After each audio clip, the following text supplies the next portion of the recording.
Army chief general Syed Asim Munir की ज़ेर सदारत 83वीं फॉर्मेशन कमांडर्स कॉन्फ्रेंस फोरम ने कहा कि 9 मई के मुजरिमों के खिलाफ फौरी और शफाफ अदालती और कानूनी कार्रवाई के बगैर मुल्क ऐसे साजिशी अनासर के हाथों हमेशा यरगमाल रहेगा। इसी पर बात करने के लिए हमें ज्वाइन किया है ब्रिगेडियर रिटायर्ड राशिद वली साहब ने। राशिद साहब, अब से कुछ देर पहले आर्मी चीफ ने कॉन्फ्रेंस की है, क्या कहेंगे आप उस कॉन्फ्रेंस पर?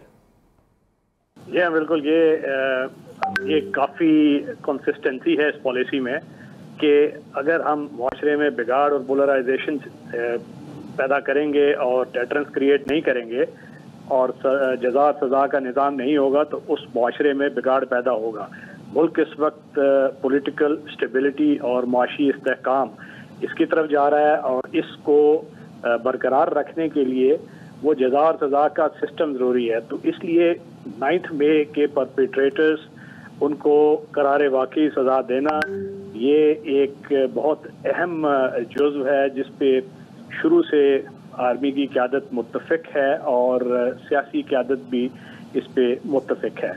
उसके बाद ये हमारा जो दहशत गर्दी से लड़ने का अज़्म है, माशरे में एक स्टेबिलिटी कायम करना और ऐसा माहौल साजगार बनाना जिसमें इन्वेस्टमेंट्स आएँ और इसके बाद जो स्टेट की बाकी इस्तेहकाम के लिए माशी जो भी कोऑर्डिनेशन करनी पड़ेगी, चाहे वो SIFC के लिए पूरी सपोर्ट देने का एक ये इहादा। ठीक है, बहुत शुक्रिया। ब्रिगेडियर रिटायर्ड राशिद वली साहब हमारे साथ मौजूद थे और इसी पर बात करने के लिए हमें ज्वाइन किया है ब्रिगेडियर रिटायर्ड वकार हसन साहब ने। वकार साहब, अब से कुछ देर पहले आर्मी चीफ की ज़ेर सदारत 83वीं फॉर्मेशन कमांडर कॉन्फ्रेंस हुई है और उसमें इशू उठाया गया है ये अफ़गानिस्तान का, जिसके हवाले से बात की जा रही है कि फ़ोरम ने अफ़गानिस्तान की सरहद पार से मुसलसल खिलाफ वर्जियों और अफ़गान सरजमीन को इस्तेमाल करते हुए दहशत गर्दी के मनसूबा बंदी की गई है और इस पर सख्त तहफ़्फ़ुज़ात का भी इजहार किया गया। इस पर क्या कहेंगे आप? 5-6 चीज़ें जो इस वक्त पाकिस्तान को इम्पैक्ट कर रही हैं या जो पाकिस्तान की फ्यूचर की ट्रैजेक्टरी है उसके ऊपर इज़हार ख्याल भी किया गया और इसके अंदर प्लानिंग और मशवरा हुआ।